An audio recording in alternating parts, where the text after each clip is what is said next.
Nós vamos iniciar o estudo de hoje do Livro dos Espíritos. Leia o Livro dos Espíritos. Estude esta obra. E vamos abordá-la hoje com o estruturado, que é um trabalho que está lá no Cefac, à disposição de todos. São proposições para ferir conhecimentos. A gente não fica só nas perguntas e respostas.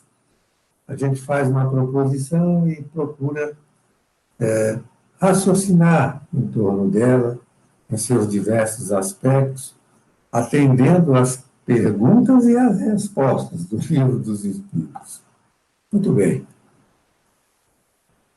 Nós vamos para a terceira parte do Livro dos Espíritos, o tema das leis morais, da lei divina ou natural.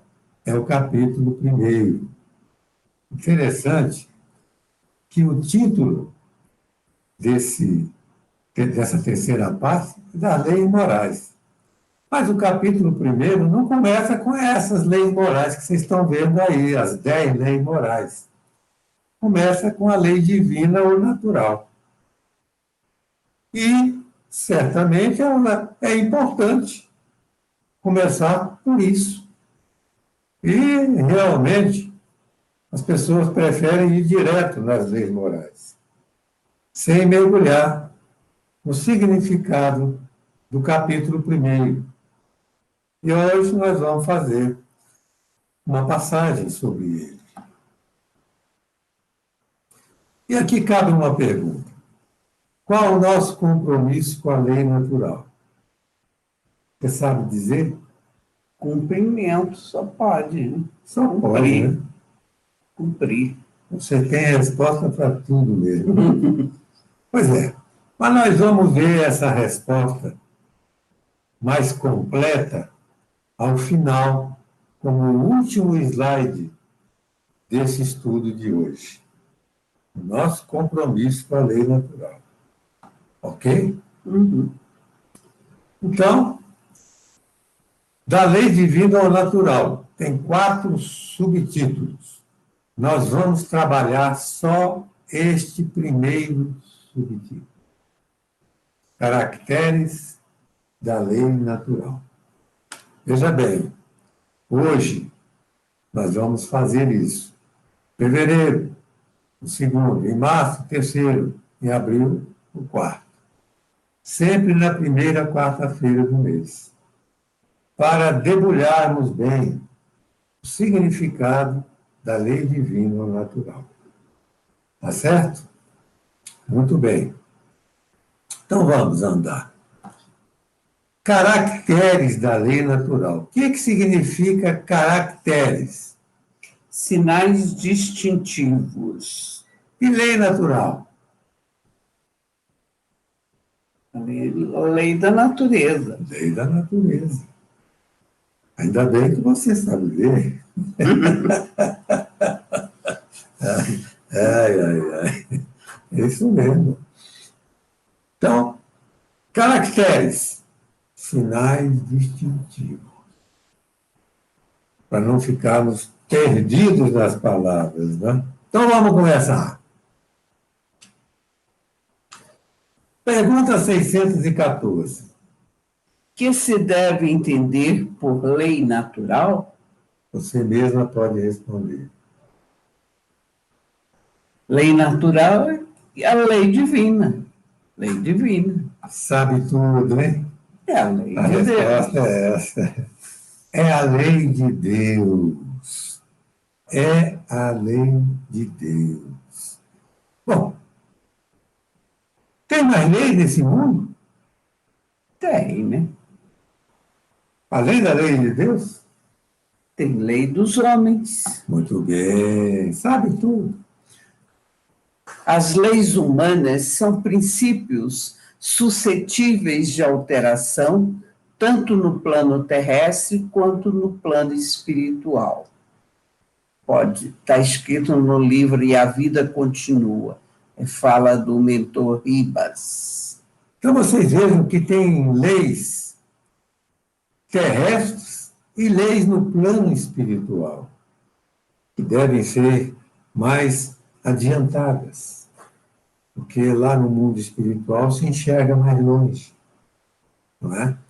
Mas são princípios suscetíveis de alteração. Nós sabemos disso. A nossa Constituição já mudou algumas vezes. É. E está doidinho o pessoal para mudar outra vez, né? E vivem fazendo esforço para mudar aqui e acolá. É isso. É a lei de Deus, é a única verdadeira para a felicidade do homem. Começou a falar em felicidade. Indica-lhe o que deve fazer ou deixar de fazer. A coisa é simples. Fazer ou não fazer. Não é complicada a lei de Deus. E ele só é infeliz quando dela se afasta. Portanto, a lei de Deus fala de felicidade, de fazer e não fazer. Muito bem. E cabe aqui uma pergunta: nós somos felizes? Para eu responder? Responde. Ainda não. Ainda não. Por que nós não somos Porque felizes? ainda não cumprimos totalmente com a lei de Deus. Porque a Nós felicidade, infringimos a lei divina. logo, para ser feliz, tem Temos que que cumprir. cumprir a lei de Deus. Muito bem. Vamos a 615. A eternidade da lei de Deus. Você acha que ela deve ser eterna? Claro, tudo que é de Deus é eterno, Como o próprio Deus. como Deus. Como o próprio Deus. É por causa dessa eternidade que o homem pode se aprofundar no universo. Tratando-se do universo material, né? O homem pode pesquisar esta possibilidade até o limite da sua capacidade de investigar no tempo. Por exemplo, a formação do nosso mundo, dizem os sábios da ciência, que isso vem há 13 bilhões e tantos de anos. E eles não sabem ainda, penso eu, que não sabem, porque eles sabem demais, né? O que acontecia antes da formação do nosso universo. E também sobre a nossa estrutura física, né? A herança genética, etc. O homem pesquisa há milhões de anos, quando possui os dados genéticos dos seres que já habitaram no nosso planeta. Porque obedecem a leis da natureza, que, como nós vimos, são leis de Deus. Interessante isso. A estabilidade da lei de Deus. Comenta. Ela é estável, como Deus é imutável, ela tem que ser estável. Não pode ser instável uma lei divina. Imagina se fosse instável como as nossas leis. Não, seria uma bagunça, né? Interpretadas por diferentes juízes, vindo com diferentes soluções, né? A lei de Deus é estável. E é interpretada por quem? Pela nossa consciência. Pelo próprio Deus, né? Que está sim. dentro da nossa consciência. A estabilidade de tudo, meus irmãos, está exatamente em Deus, que é eterno e imutável. Não é? A abrangência da lei de Deus. Comenta. Também a questão é a mesma, né? Se é de Deus, ela tem que abranger a tudo. Ela tem que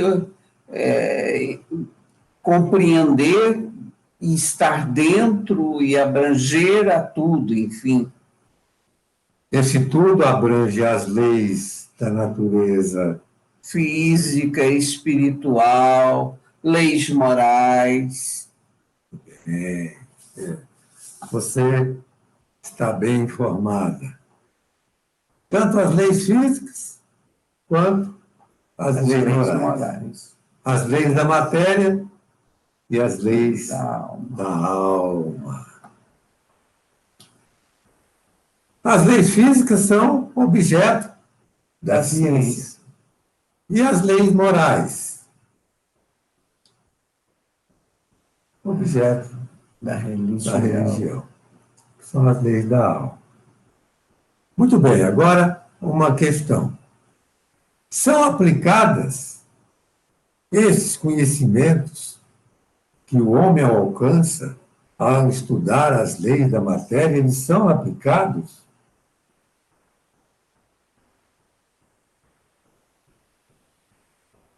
Acho que sim, né? E muito bem aplicados.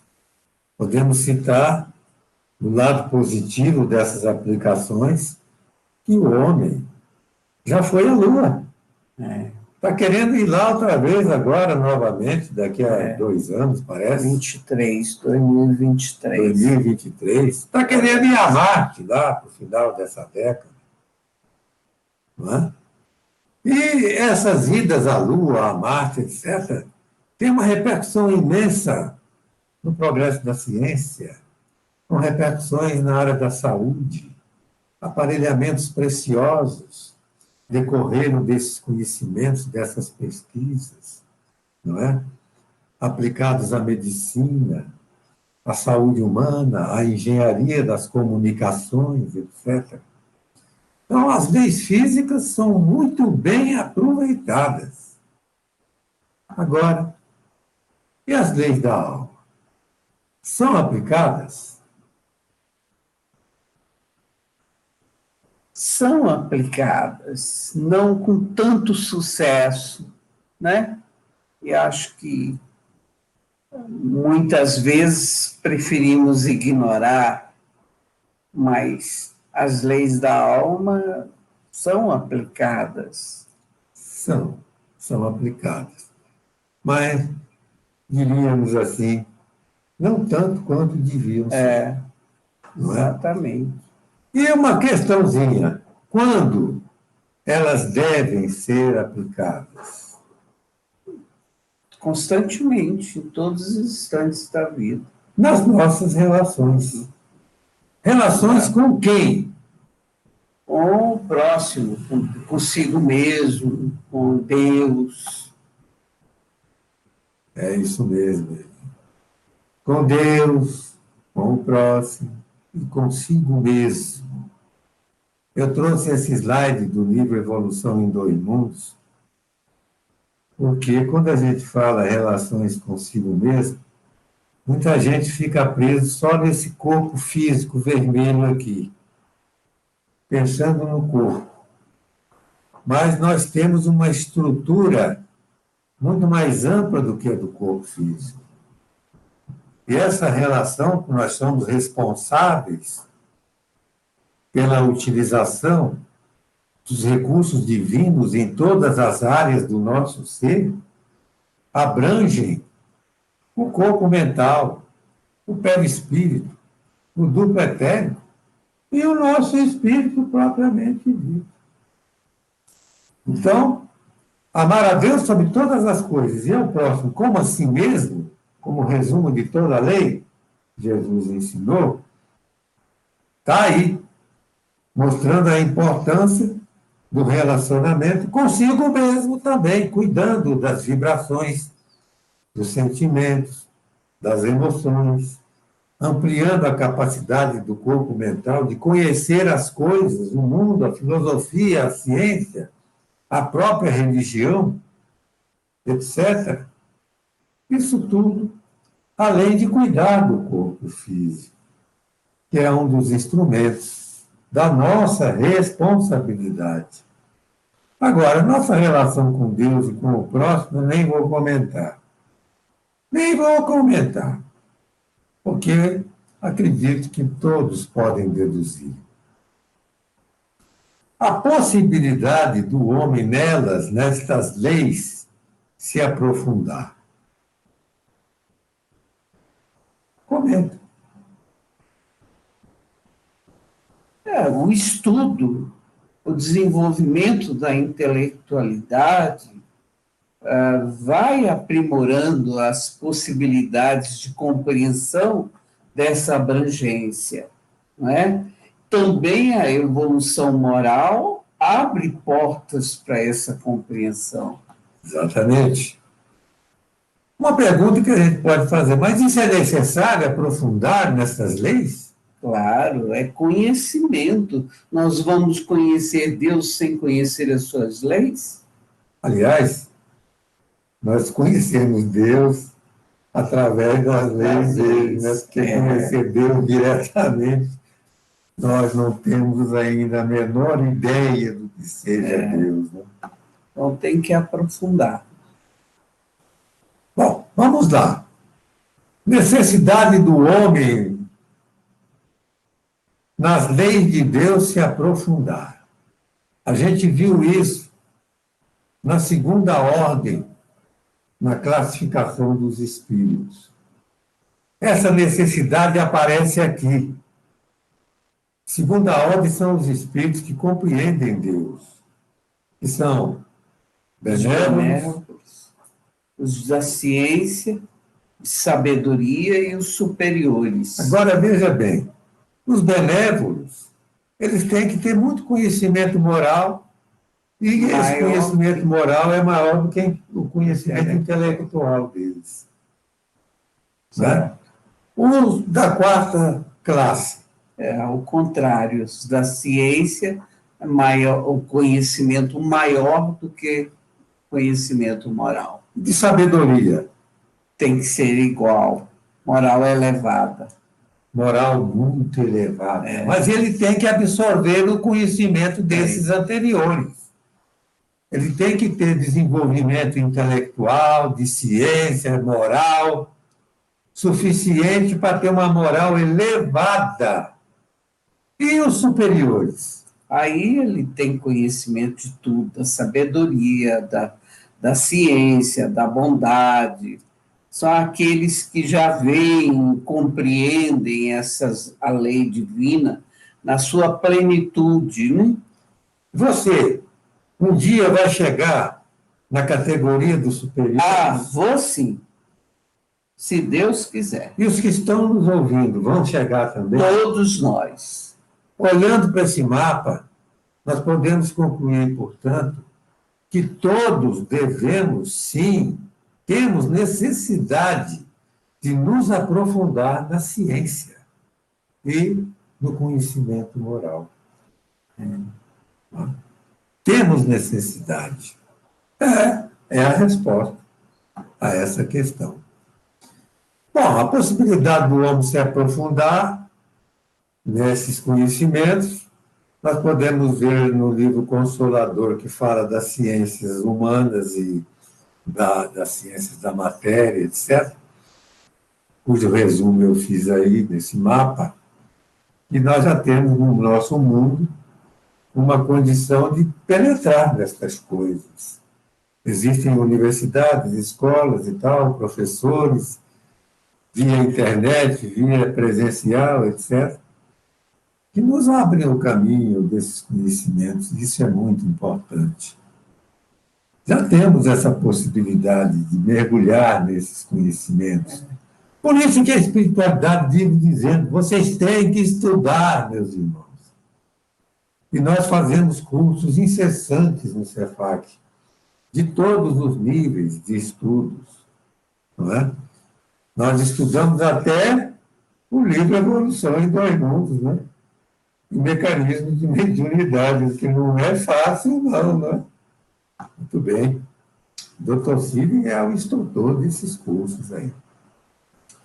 E Deus é a mola propulsora de todas estas coisas, porque isso aí é tudo obediente ao planejamento e às leis de Deus. Interessante isso. Agora eu botei esse quadro de Jesus para dizer assim, muita gente pensa em Jesus muito bonzinho, muito caridoso e pouco cientista. Eu queria saber se alguém que não for muito cientista é capaz de fazer as curas que ele fazia com a inteligência que ele tinha. Ou transformar a água em vinho. Trabalhando com as forças da natureza. Tem que conhecer todas estas ciências, meus irmãos. Aliás, no livro, não é o Consolador, é o outro, que você vai lançar. A Caminho da Luz. Caminho da No livro A Caminho da Luz, nós aprendemos que Jesus foi encarregado por Deus da formação do nosso planeta, envolvido em todas as ciências. Ele que comandou e direcionou todos esses conhecimentos e planejou como isso teria sequência lógica no nosso planeta. Pois é, ele é o exemplo do máximo que nós podemos chegar. É isso aí. Obrigado, Jamira. Você fez uma intervenção muito interessante. Necessária. Olha, muita gente fica pensando que Jesus só está falando para os cristãos. E nesse livro aí, que é o A Caminho da Luz, que a Jamira citou, nós aprendemos que Jesus mandou emissários em todos os tempos. Por exemplo, 1.400 anos antes de Cristo, Moisés. 600 depois de Cristo, Maomé. Emissários de Jesus. Emanuel, a caminho da luz. No Egito Antigo, a ideia central é o respeito à verdade e à justiça. No Livro dos Mortos, que era colocado junto aos caixões, né? Que eles faziam e tal. E a filosofia do Egito Antigo é uma filosofia extraordinária. Emmanuel diz nesta obra que eles tinham conhecimentos sobre magnetismo muito superiores aos da atualidade. Certas ciências eles estavam à frente no mundo atual. Mensageiros de Jesus é que levaram isso para lá. Comando de Jesus.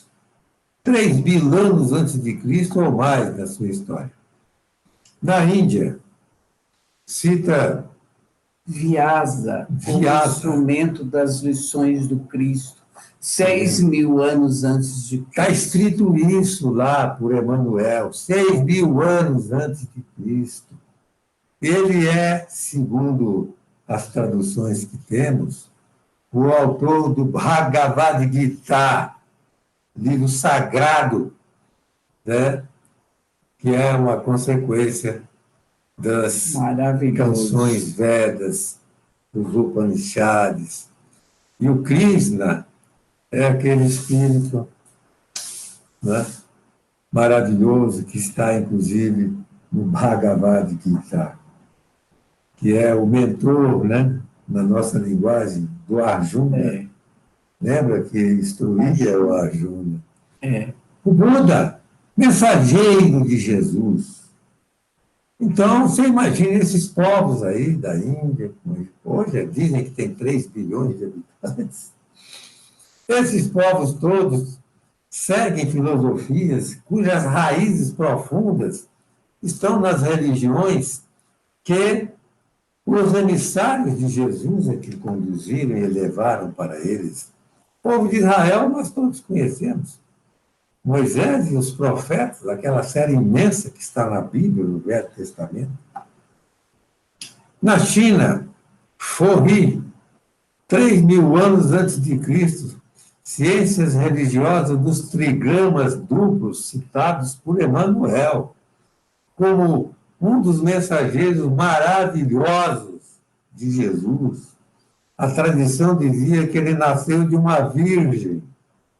não é? Você vê que as coisas impressionantes. Lao Tse, o Senhor dos Céus é bom e generoso. E o livro, o Kan Yin, que mostra a sua filosofia. Confúcio, o que quereis que vos façam os homens, fazei-o também a eles. Então, meus Isso há irmãos, não 500 faltou. anos, né? É? Há 500 anos antes de Cristo. 500 anos. Não faltaram instrutores enviados de Jesus para as leis morais, leis da natureza. Todos os povos foram atendidos. A história da China, da Pérsia, do Egito, da Índia, dos árabes, dos israelitas, dos celtas, dos gregos e dos romanos está alumiada pela luz dos seus poderosos emissários. Escrito por Emanuel. É isso, meus irmãos. Em todas as épocas da humanidade. Isso é lei da natureza, que os enviados de Jesus passaram na linguagem adequada a estes povos e aos tempos em que eles estiveram na Terra. Na Grécia, Nas praças públicas ensina a infância e a juventude o formoso ideal da fraternidade e da prática do bem. 400 anos antes de Cristo, mais, porque ele morreu em 399 antes de Cristo. E na introdução do Evangelho segundo o Espiritismo, tem mais de 20 frases que mostram as ideias de Sócrates sobre reencarnação, justiça divina, alma, existência da alma, corpo espiritual, etc, etc, etc. Enviado do Cristo para ensinar as leis da natureza. E na atualidade? Nosso Chico Xavier. Atualizando conceitos, linguagens, e ampliando as fronteiras destes conhecimentos. Muito bem.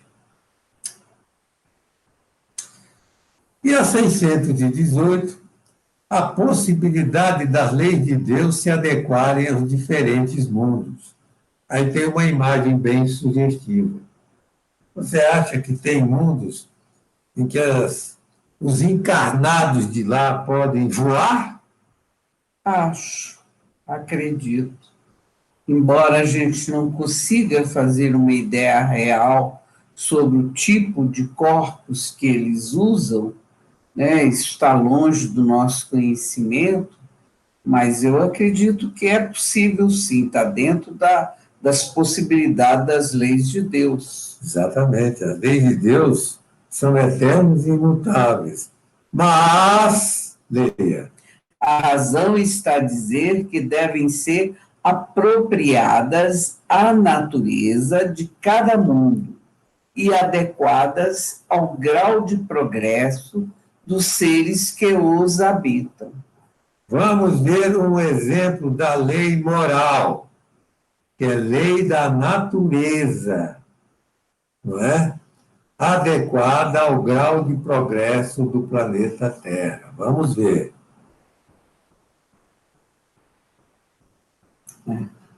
A base da lei moral são os 10 mandamentos.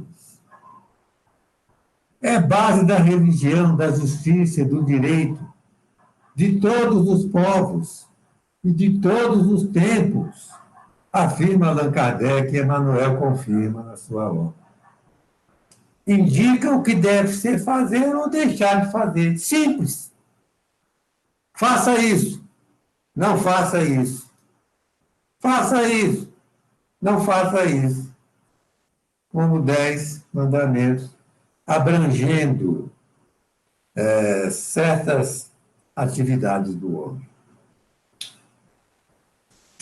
Muito bem, isso foi 1.500 anos antes de Cristo. Vamos ver agora, ela era adequada ao progresso dos habitantes da Terra, que tinham uma evolução moral muito limitada, não é? E, por isso mesmo, precisavam de leis assim, para compreendê-las e não aplicá-las, né? Porque eles também fugiram, como eu acho, o homem até hoje foge das leis de Deus. E até cabe uma perguntinha aqui: será que essas leis de 1500 a.C. são obedecidas pela humanidade? Eu acho que, na grande maioria, as pessoas tentam e procuram fazê-lo, mas tem sempre os que também não querem cumprir. Mas Jesus veio e fez uma atualização dessas leis do tempo de Moisés, que estão no Novo Testamento. Os seus apóstolos escreveram essas leis e desenvolveram no Novo Testamento, adequada ao grau de progresso dos habitantes da Terra. É uma atualização. É muito mais do que 10 mandamentos, mas os 10 mandamentos estão embutidos no desenvolvimento dessas leis. Vamos ver outra atualização. O Evangelho segundo o Espiritismo. Pegou 3.000 anos depois de Moisés, Kardec adequou ao grau de progresso dos habitantes da Terra, com uma outra linguagem, os mesmos ensinamentos de Jesus. Não é? Uma obra que fala dos deveres do homem para com Deus, consigo mesmo e com o próximo, e as aplicações em todas as circunstâncias da vida. É uma atualização. É a mesma lei, adequada aos tempos modernos. Querem outra atualização?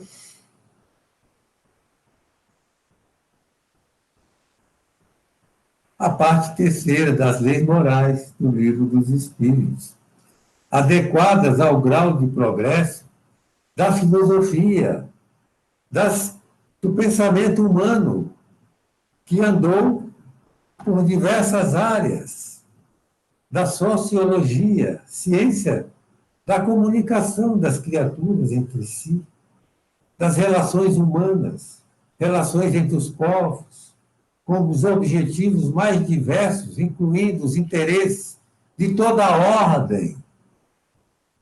Vocês observam pelos títulos da lei que é exatamente em torno delas que o mundo gira hoje.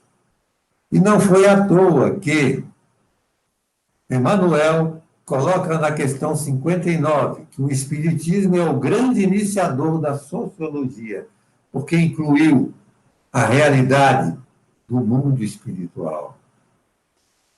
Não é? O homem materialista só pode enxergar, apesar de sensibilizado por leis morais, etc., embutidas no comportamento das leis da sociologia, mas só pode enxergar o mundo material. Com o Espiritismo se abre uma nova visão que inclui o mundo espiritual, que é uma realidade imensa, e é para onde nós vamos. Muito bem. Reflexão final. Temos compromisso com a lei natural? O que resulta de uma omissão? Vamos ver com Emmanuel. A vinda de Jesus, o significado para a humanidade da vinda de Jesus. Jesus, com sua exemplificação divina, entrega a todos os corações o código da fraternidade e do amor. É um código. Código é uma reunião de leis. É o código da fraternidade e do amor. Entregou a todos os corações. Estava assinalado o período da maioridade espiritual da humanidade, com seus direitos e deveres.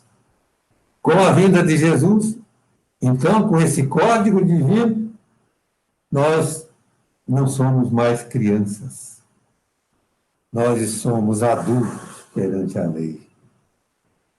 E adultos têm que ser tratados como adultos relativamente a seus direitos, mas também aos seus deveres. Por isso, meus irmãos, nós temos sim compromisso, é obrigação nossa. Temos que mergulhar nisso e evoluir para os objetivos maiores da nossa existência. Vocês me desculpem, eu exagerei um pouco no tempo, eu não sabia que ia demorar tanto. Mas é a vida, né? A gente se distrai com coisa boa, né? Que os nossos companheiros nos perdoem.